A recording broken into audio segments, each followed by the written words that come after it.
Steve Rosenberg, Moscow shrugs off Trump's irritation with Putin. Any analysis of Donald Trump's current thinking on Russia risks getting out of date very quickly. Read too much into an individual tweet, post, or off-the-cuff comment by the US president, and the danger is that your conclusions will be contradicted by tomorrow's tweet, post, or off-the-cuff comment. Believe me, I've been there.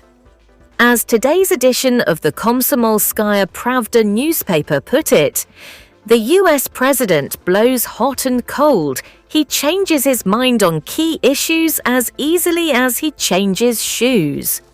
Recently, though, when it comes to Russia, the White House does appear to have been blowing more cold than hot, which explains the headline in today's edition of Moskovsky Komsomolets, the Russian-American chill. Following Vladimir Putin and Donald Trump's most recent telephone conversation on the 3rd of July, their sixth this year, President Trump revealed that the two leaders didn't make any progress towards ending the war in Ukraine. "I'm not happy about that," he added. 4 days later, President Trump threatened to impose a 10% tariff on any country aligned with the BRICS, the group of nations that includes Russia. On Tuesday, his frustration boiled over with some of his strongest language so far. "We get a lot of bullshit thrown at us by Putin, if you want to know the truth," President Trump said at a cabinet meeting. "He's very nice all the time, but it turns out to be meaningless.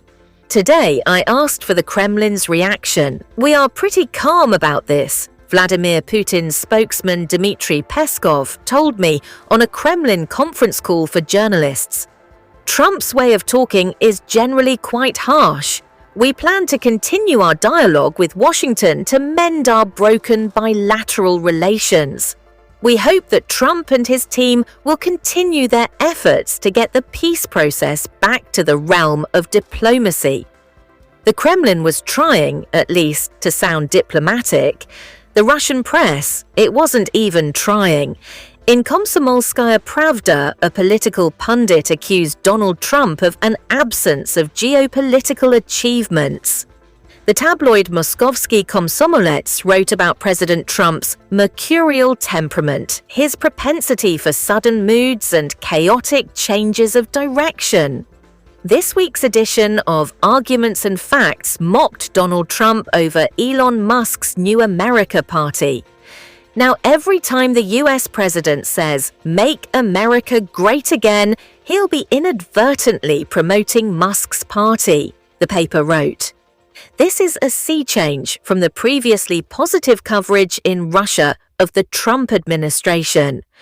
Back in March, a political scientist told Izvestia that America now has more in common with Russia than Washington does with Brussels or Kyiv. In May, the business daily Kommersant declared, "Donald Trump's stance couldn't be more advantageous to Moscow. He refused to strengthen sanctions against Russia and confirmed his determination to develop large-scale trade with Russia." The optimism was understandable. Earlier this year, the White House was publicly criticizing President Zelensky, not President Putin, and exerting pressure on Kyiv, not Moscow. The US and Russia had launched bilateral talks to boost their relations. What's more, President Trump's envoy Steve Witkoff was a frequent visitor to Russia for talks with President Putin. At one of their meetings, the Kremlin leader gave him a present to take back for Trump, a portrait of the US president. It seemed as if Moscow and Washington were destined to forge a new relationship. But it's been more than 2 months since Witkoff's last visit. And in June, Russia announced that the US had cancelled the next round of talks between the two countries aimed at restoring the operations of diplomatic missions. Meanwhile, President Trump has, it seems, been growing increasingly frustrated by Russia's refusal to agree to a comprehensive ceasefire in Ukraine. The Kremlin believes that Trump offers Russia too little, and therefore the continuation of a good quarrel is better than a bad peace from the point of view of Russia's long-term national interests, wrote Moskovsky Komsomoles today. In other words, on Ukraine, Vladimir Putin wants more than Trump has been prepared to offer. More in terms of territory, more in terms of concessions from Kyiv on the future size of Ukraine's army, more in terms of cutting back Western arms supplies to Kyiv. And, to borrow a Trumpian expression, Vladimir Putin clearly believes that he holds the cards right now and can hold out for a better deal. Is he right, or is Moscow miscalculating? Much will depend on what President Trump does next, on the scale of future US military assistance to Ukraine, and on whether the White House decides to strengthen sanctions against Russia. But keep in mind my caveat, and that vivid image in Komsomolskaya Pravda of Donald Trump changing his shoes. Only a week ago, Russian commentators were celebrating the US government